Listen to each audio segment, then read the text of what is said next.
Marami pong mag-asawa ang nag-aaway at normal lang po ang nag-aaway, hindi po ba? Pero ito po yung aking advice, that as you fight, you should fight properly.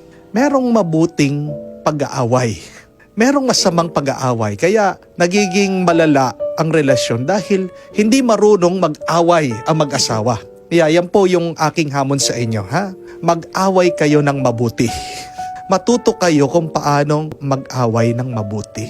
There is a proper way on how to fight each other.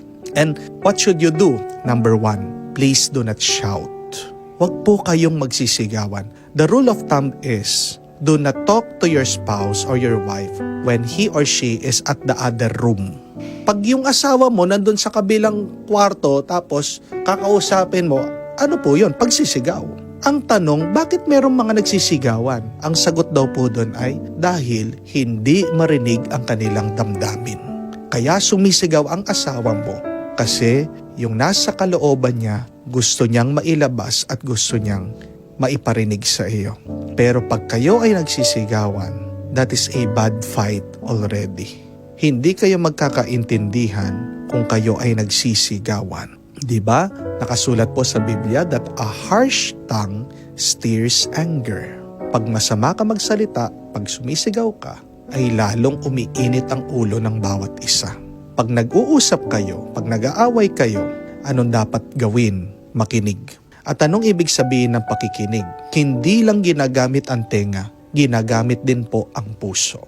Kaya nga, ang isa pang salita na ginagamit natin sa pakikinig or listening ay pakikiramdam.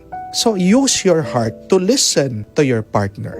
At meron pong napakagandang definisyon ng pakikinig, sabi, listening is speaking last. Makakapagsalita ka din eh. Pero hayaan mo muna yung isa siyang magsalita.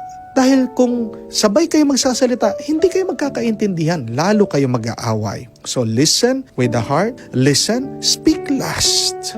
And then, you should have the attitude of humility. Kailangan alisin niyo po yung pride ng bawat isa sa inyo. Yan yung nagiging hadlang ng inyong away. Dahil gusto yung isa mas tama, nagmamataas ng loob. Hindi maaayos ang inyong argumento kung merong isa, pinipilit niya, tama siya.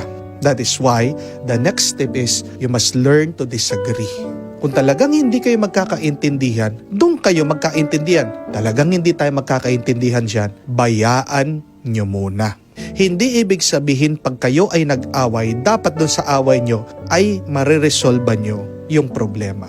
We have to understand that there are some problems that take time. Hindi naman lahat ng mga problema ay agad-agad, instant na nabibigyan ng kasagutan. Ang problema natin, nabubuhay na tayo sa swipe generation. Dati po instant dahil meron tayong instant coffee, instant noodles, gusto natin mabilis. Ngayon mas mabilis po. Kung dati seconds, ngayon milliseconds dahil nga sa internet, kakaswipe. Yung ugali natin sa internet, dinadala natin, ina-apply natin sa tao. Tandaan mo, ang tao hindi cellphone yan. Ang tao yan. Pag meron kang hindi gusto, hindi mo naman pwedeng i-swipe, aalisin mo. Hindi. Nagmamadali tayo. Yan ang isang problema. Bakit hindi naaayos ang ating mga pag-aaway? So, learn to disagree. Iwanan niyo muna kung talagang hindi mariresolve. Doon kayo magkasundo, magpahinga muna kayo. Pag malamig ng inyong ulo, mag-usap ulit kayo. And then, do not fight in front of your kids. Do not fight in front of your kids. Napakahalaga po niyan dahil nasasaktan po ang mga bata. Pag nag-away kayo sa harap ng mga bata, nadadamay po sila. No? Maganda din po na i-resolve nyo muna kayong dalawa. Huwag nyo munang idamay yung mga magulang nyo kasi pag sumama yung inyong mga magulang, yung inyong mga in-laws, mas malaking problema. If you can resolve it on your own, please, isama nyo lang po sila. Kung yung mga magulang nyo, level-headed, malamig ang ulo. Pero kung alam mo yung ugali ng tatay-nanay mo, tapos sasama mo pa dyan na mainitin ang ulo, Royal Rumble yan. Gera na yan. Diba? Kaya muna, privately. Huwag yung paparinig sa inyong mga kapitbahay din. Sa inyo kaya nyong maresolba yan. Kung magpapakumbaba, makikinig sa bawat isa. And then do not sleep angry. Handaan niyo po, pag tinulugan mo yan na galit ka, parang hinahayaan mo na tumubo, magkaroon ng bunga. So how do you detox your heart? Paano mo aalisin yung galit sa puso mo? Pray! Offer your anger to God. Leave your anger to God. Lord, kaming dalawa, pray together. Magdasal kayong dalawa. And then, always check your pride. Sabi ko nga, napakahalaga ng pagpapakumbaba because with humility comes grace. But with pride, there is more chaos and destruction. Mas maraming gulo pag may kataasan ng loob. That is how you fight properly.